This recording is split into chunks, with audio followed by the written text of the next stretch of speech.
Hello friends, வணக்கம். நான் video போட்டு கிட்டத்தட்ட ஒரு 15 நாள் இருக்கும்னு நினைக்கிறேன், 10 நாள் இருக்கும்னு நினைக்கிறேன். தினமும் வீடியோ போட்டுக்கிட்டே இருந்தேன். கொஞ்சம் வீட்டில் வேலை, யூடியூப்பே நம்பி நம்ம பிரயோஜனம் இல்லைன்னு சொல்லி ஒரு சின்னதாக ஒரு டிஃபன் கடை மாதிரி ஆரம்பிக்கலான்னு சொல்லிட்டு கொஞ்சம் வேலையாக இருந்துட்டேன். அதனால் வீடியோ போட முடியல. Sorry friends. இன்றைக்கி இந்த சூப்பரான ரெமெடி செய்யலான்னு இருக்கேன். ரொம்ப நாள் ஆயிடுச்சா வீடியோ போட்டு, வியூஸே போகலை. வீடியோ நம்ம எப்பவுமே தொடர்ந்து வீடியோ போட்டுக்கிட்டே இருந்தால் தான் நம்மளோட சப்ஸ்கிரைபர் பார்ப்பாங்க, எதிர்பார்த்துட்டே இருப்பாங்க. இன்றைக்கி என்ன வீடியோ போடுறாங்க, நாளைக்கு என்ன அவங்களோட வீடியோ வரும்னு எதிர்பார்ப்பாங்க. சாரி ஃப்ரெண்ட்ஸ், எதிர்பார்த்துட்டு இருப்பீங்க. என்னால் பண்ண முடியல. நான் வீட்டிலே ஒரு சின்னதாக பிஸ்னஸ் பண்ணலாம் அப்படின்ட்டு ஒரு சின்ன ஹோட்டல் ஆரம்பிக்கலான்ட்டு கொஞ்சம் வேலையாக இருந்துட்டேன். வெளியில் போகிறது வர்றது, அதுக்கு தேவையான பொருள் வாங்கிட்டு வந்து ஷெட்டு போடுறது, இந்த மாதிரி ஆளுங்களை வச்சு வேலை வாங்கிட்டு இந்த மாதிரி இருந்துட்டால் இன்னும் ஒரு 2-3 டேஸில் அந்த மினி ஹோட்டல் ஒன்று தொடங்க போகிறேன். அதுக்கு நீங்கள் எனக்கு ஒரு வாழ்த்து சொல்லிவிடுங்க ப்ளீஸ். அப்புறம் அதனால் நான் என்ன பண்ணேன், வீடியோ போடாத விட்டுட்டேன்.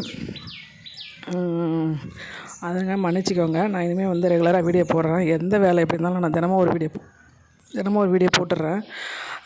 இன்றைக்கி ரெமெடி செஞ்சேன். ஆனால் அது ஃபாரினர் செய்கிறது தான் அது. நம்ம இதெல்லாம் கேர் பண்ணவே மாட்டோம் இல்லையா. ஏற்கனவே நான் இது மாதிரி வீடியோ போட்டிருக்கேன். இருந்தாலும் இந்த மாதிரி போட்டது கிடையாது. இந்த உருளைக்கிழங்கு, இந்த அரிசியை மட்டுமே ஃபாரினர்ஸ், அதாவது மெயினாக சைனீஸ்லாம் என்ன பண்ணுவாங்க, அவங்களோட ஸ்கின்னை க்ளோ வச்சுக்கிறது அரிசி தான் ரொம்ப பயன்படுத்துவாங்க. அதாவது ரைஸு அவங்களுக்கு அதிலேயே சூப்பராக அவங்களோட ஃபேஸ் அதனால தான் நல்லா நைஸாக, நல்லா அழகாக ஷைனிங்காக இருக்கிறதுக்கு காரணம் அந்த ரைஸ் தான் சொல்கிறாங்க. இது ஃபாரினரோட வீடியோ தான் இது. நான் இது கொஞ்சம் ஒரு 3 ஸ்பூன் அரிசி எடுத்து ஊற வச்சுட்டு அதுக்கப்புறம் என்னோடய வேலையெல்லாம் பார்த்தேன். ஒரு 1/2 hour கழித்து திரும்ப அந்த அரிசியில் இருக்கிற அந்த தண்ணி இருக்குது பார்த்திங்களா. நானே சொல்லியிருக்கேன் ஏற்கனவே வீடியோவில், அரிசி கழுவ தண்ணி இருக்குது இல்லையா, நம்ம அரிசி ஊற வைக்கிறோம்ல சாப்பாட்டுக்கு, அந்த அரிசியை கழுவிட்டு அந்த தண்ணி நம்ம பயன்படுத்தலாம், ஃபேஸ் வாஷ் பண்ணலாம் அப்படின்னு சொல்லியிருக்கேன். அந்த தண்ணியை நம்ம யூஸ் பண்ணலாம். அது அவ்வளோ சத்து நிறைஞ்சது. அதனால் அந்த தண்ணியை எடுத்துகிட்டு அது கூட நம்ம உருளைக்கிழங்கு சாறையும் சேர்த்து, அது கூட எலுமிச்சை சாறு சேர்த்து நம்ம ஒரு ஆயில் மாதிரி நம்ம ரெடி பண்ணி வச்சிட்டோம்னா, எப்பவுமே நம்ம ஃபேஷியல் பண்ணும்போது அந்த தண்ணியை அது ஃப்ரிட்ஜில் வச்சா அது சூப்பராக இருக்கும். அந்த தண்ணியை எடுத்து நீங்கள் நல்லா ஸ்கிப் பண்ணிவிட்டு ஸ்கின்னில் நல்லா ஸ்ப்ரே பண்ணிவிட்டு நல்லா துடைச்சிட்டு நல்லா அதாவது நூல் துணி போட்டு நம்ம ஃபேஸை வாஷ் பண்ணிவிட்டு துடைச்சிட்டு அதுக்கப்புறம் இந்த ஃபேஷியல் பண்ணால் சூப்பராக இருக்கும். இந்த ரெமடியை பண்ணி பாருங்கள். நான் வெறும் அரிசி தான் ஊற வச்சுட்டு அதை மிக்சியில் போட்டு அடிக்கும்போது அந்த உருளைக்கிழங்கு வேஸ்ட்டாக போகுது பார்த்திங்களா. அது நல்ல விஷயம் தானே. அதே வேஸ்ட் ஆகணும் அப்படின்ட்டு அந்த உருளைக்கிழங்குமே நான் செத்துன உருளைக்கிழங்கு சாறை மட்டும் எடுத்து அந்த ஒரு ஆயில் மாதிரி ஒரு இது மாதிரி நான் ரெடி பண்ணிவிட்டு அதுக்கப்புறம் நான் இதை ரெண்டுமே அரைச்சிட்டேன். மிக்சியில் போட்டு நல்லா நைஸாக அரைச்சிட்டு அது கூட எலுமிச்சை சாறும் கலந்துக்கிட்டேன். அது நைஸாக அரைச்சிட்டு அதுக்கப்புறம் நான் ஒரு வடிகட்டில் வச்சேன். ரொம்ப வடிகட்டில் வடிகட்டக்கூடாது, துணியில் வச்சு நான் வடிகட்டினேன். அப்போ தான் கொஞ்சம் நைஸாக இருக்கும், தெப்பியாக வராது. அதனால் நான் என்ன பண்ணேன், துணியில் வச்சு நல்லா வடிகட்டி அந்த அந்த அந்த கீழே நமக்கு கிடைக்கிது பார்த்தியா, அந்த தண்ணி மாதிரி ஒரு திரவம், அதை நம்ம கேஸில் வச்சு லைட்டாக நம்ம அப்படியே கிண்டிக்கிட்டே இருக்கும்போது நல்லா கெட்டியாயிரும். அந்த கெட்டியான அந்த க்ரீமை பார்த்தா சூப்பராக இருக்கும். நம்ம கடையில் வாங்குகிற க்ரீம் மாதிரியே இருக்கும். அந்த க்ரீமை நீங்கள் யூஸ் பண்ணி பாருங்கள். அது ஒரு மாதிரி பிசுப்பாக குழப்பாக இருக்க மாதிரி இருக்கும். ஏன்னா உருளைக்கிழங்கும் அரிசியும் சேர்ந்ததுனால சூப்பராக இருந்துச்சு. நான் 1 வாரமாக 10 நாளாக நான் வீடியோவும் போடலை. என்னோடய ஃபேஸுக்கும் நான் எதுவும் முக்கியத்துவம் கொடுக்கல. ஆனால் இந்த ஒரு ரெமடியை செஞ்ச உடனே அந்த பழைய நான் உங்களுக்கு ஃபஸ்ட்டில் போட்டிருந்தேன் பார்த்திங்களா வீடியோவை, அதே மாதிரி ஃபேஸ் வந்துருச்சுங்க. அதுதான் எனக்கு ஒரு ஆச்சரியம் தாங்க முடியல. என்னடா 10-15 நாளாக நம்ம ஃபேஷியலும் பண்ணல, ஃபேஸுக்கு எதுவும் நான் முக்கியத்துவம் கொடுக்கல, வேறு எதுவுமே பண்ணல. ஆலோவேரா ஜெல் மட்டும் போட்டிருப்பேன் நைட்டில் மட்டும், அவ்வளோதான். மற்றபடி நான் ஃபேஷியல்லாம் பண்ணவே இல்லை. ஒரு 15 நாள் கழித்து நான் திரும்பவும் இந்த ரெமெடி யூஸ் பண்ணி ஃபேஸ் வாஷ் பண்ணி எனக்கே மனசு சந்தோஷம் தாங்க முடியல. என்ன நம்ம பழைய ஃபேஸ் வந்துருச்சு அப்படின்ட்டு எனக்கே ஒரு ஆச்சரியமாக இருந்துச்சு. நல்லா அழுக்கெல்லாம் நல்லா போயிடுச்சு.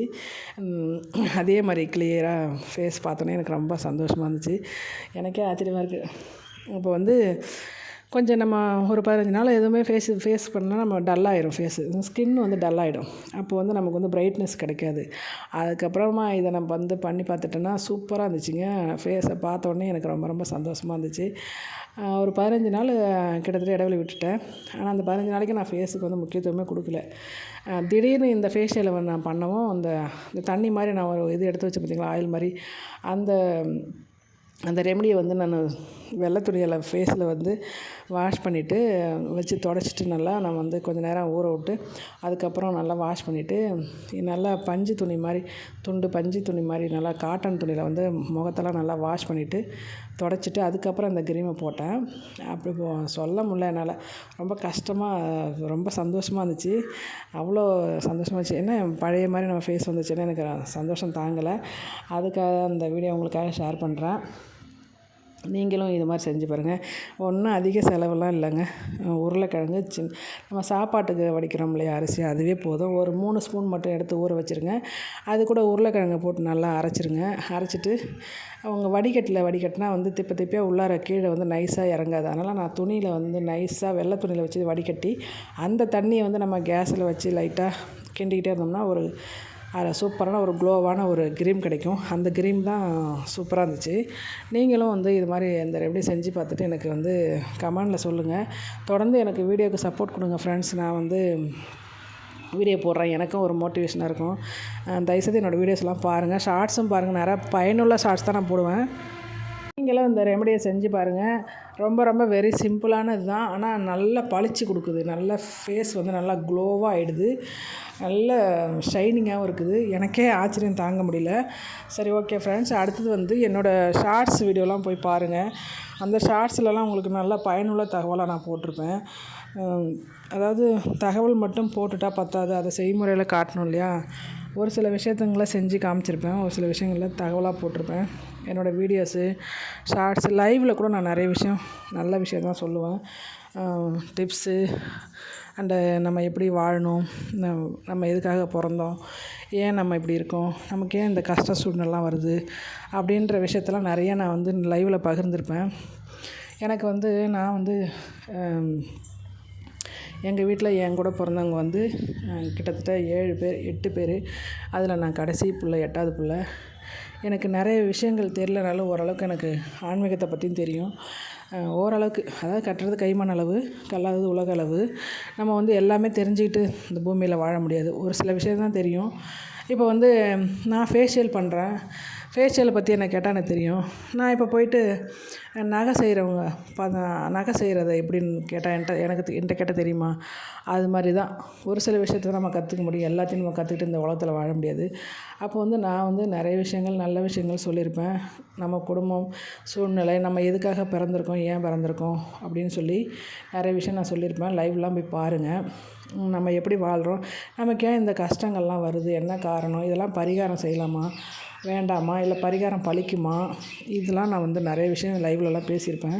என்னோடய லைவெல்லாம் பாருங்கள், ஷார்ட்ஸ்லாம் பாருங்கள். உங்களுக்கு நல்லா பயனுள்ள தகவலாக தான் நான் போடுவேன். எனக்கு வந்து மோட்டிவேஷன் பண்ணுங்கள். என்னோடய ஷார்ட்ஸ்லாம் பாருங்கள். லைக்லாம் வரவே மாட்டேங்குது. சத்தியமாக சொல்கிறேன், எனக்கு இந்த மாதிரி நல்ல விஷயங்களை சொல்கிறவங்களுக்கு லைக்கே கொடுக்க மாட்டேறீங்க. லைக்கே வரமாட்டேங்குது சார். அவ்வளோ மனசு கஷ்டமாக இருக்குது. சும்மா தேவையில்லாத வீடியோலாம் போடுறாங்க. ஆடல் பாடல், எப்போதுமே ஆடல் பாடல் தான் நமக்கு வாழ்க்கைக்கு தேவையா? நம்ம கொஞ்சமாவது வாழ்க்கையை பற்றி சிந்திக்கிறதே கிடையாது. வந்து அந்த மாதிரி ஒரு வீடியோக்கெல்லாம் போய் பார்த்தா வெறும் லைக் தான் நிறைய விழுந்திருக்கு. 4000 லைக், 5000 லைக், 10,000 லைக், நல்லா பயனுள்ள வீடியோலாம் போடுறேன். ஆனால் லைக் எனக்கு வரவே மாட்டேங்குது.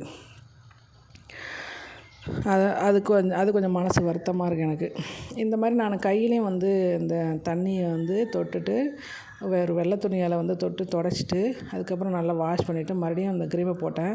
இந்த கைப்பகுதி நல்லா செவந்து போச்சுங்க உண்மையிலே. அதுக்கப்புறம் தான் முகத்தில் அப்ளை பண்ணேன்.